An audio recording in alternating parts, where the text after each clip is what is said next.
What was the very first phone you ever held in your hands? For millions of us, it wasn't an iPhone. It wasn't a Samsung. It was a Nokia.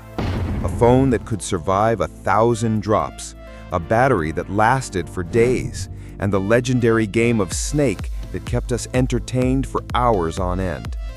Behind the nostalgia lies a story of triumph, dominance, and a cautionary tale about what happens when a giant fails to adapt. This is the story of Nokia, the phone that once ruled the world. Nokia's story doesn't start with phones. In fact, it begins in 1865 in a small Finnish town by the Nokian Virta River. A man named Frederick Idestam opened a paper mill producing paper for the local market. The company gradually expanded, moving into rubber and then electrical cables. For decades, Nokia was simply a quiet industrial company in Finland, not the global household name it would later become. Yet the world was changing fast. Technology was on the rise, and communication was evolving. In the 1960s and 70s, the mobile revolution was just beginning, and Nokia had the foresight to see that the future wasn't in paper, rubber, or cables. It was in connecting people. In the 1980s, mobile phones were massive, expensive, and mostly used by business elites. The so-called brick phones weighed more than a kilogram and cost thousands of dollars. But Nokia had a vision. Mobile phones should be for everyone. In 1982, Nokia released its first car phone. By 1992, the Nokia 1011 became one of the first GSM phones widely available to consumers. The company was laying the foundation for a revolution in personal communication. Phones were no longer a luxury. They were becoming part of everyday life. By the late 1990s and early 2000s, Nokia was unstoppable. The Nokia 3310 became a global icon, a phone so durable that stories of its surviving drops, water, and even being run over by cars became legendary.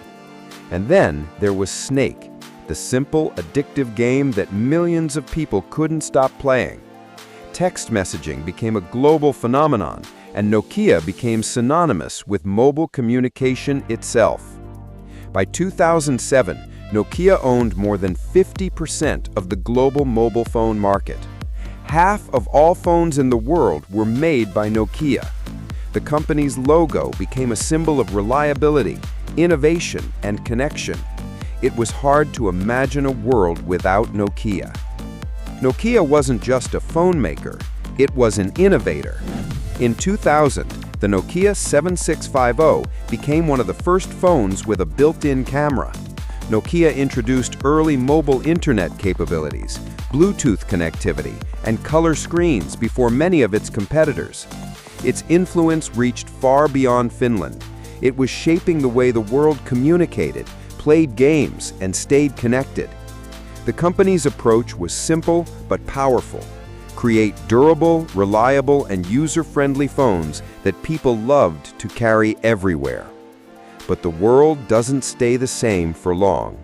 In 2007, Apple released the iPhone, a sleek touchscreen device packed with apps that redefined what a smartphone could be.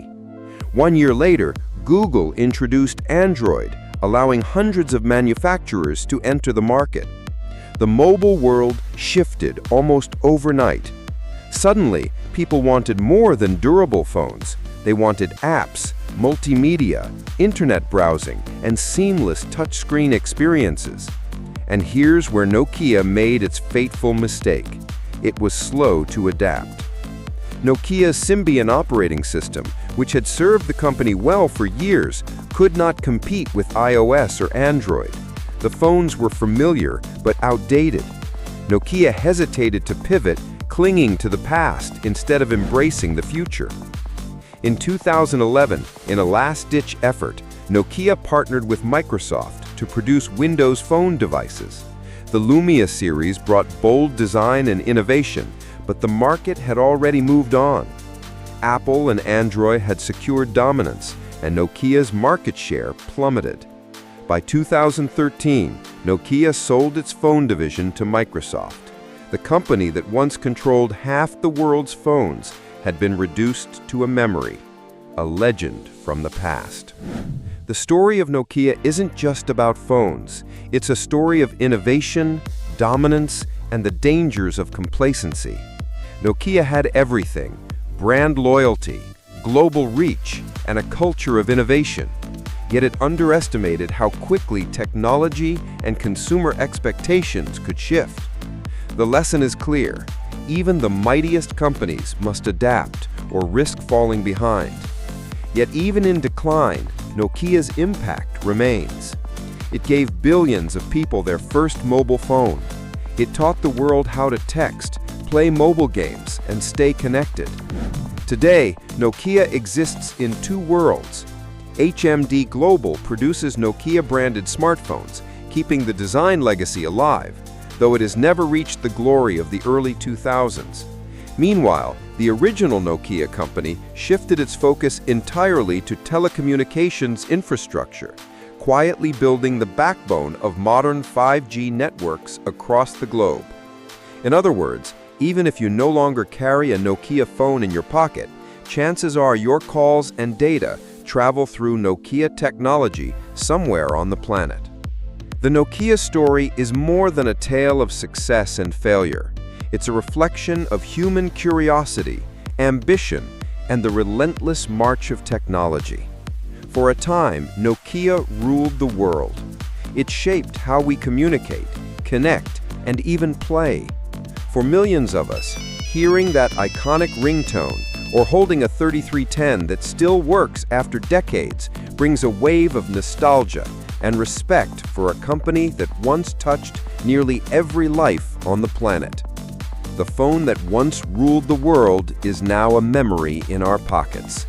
But every innovation, every device, and every connection Nokia made has left a mark that still shapes our digital lives today. This is the story of a giant, a story of rise, dominance, fall, and enduring legacy. This is the story of Nokia, the phone that once ruled the world.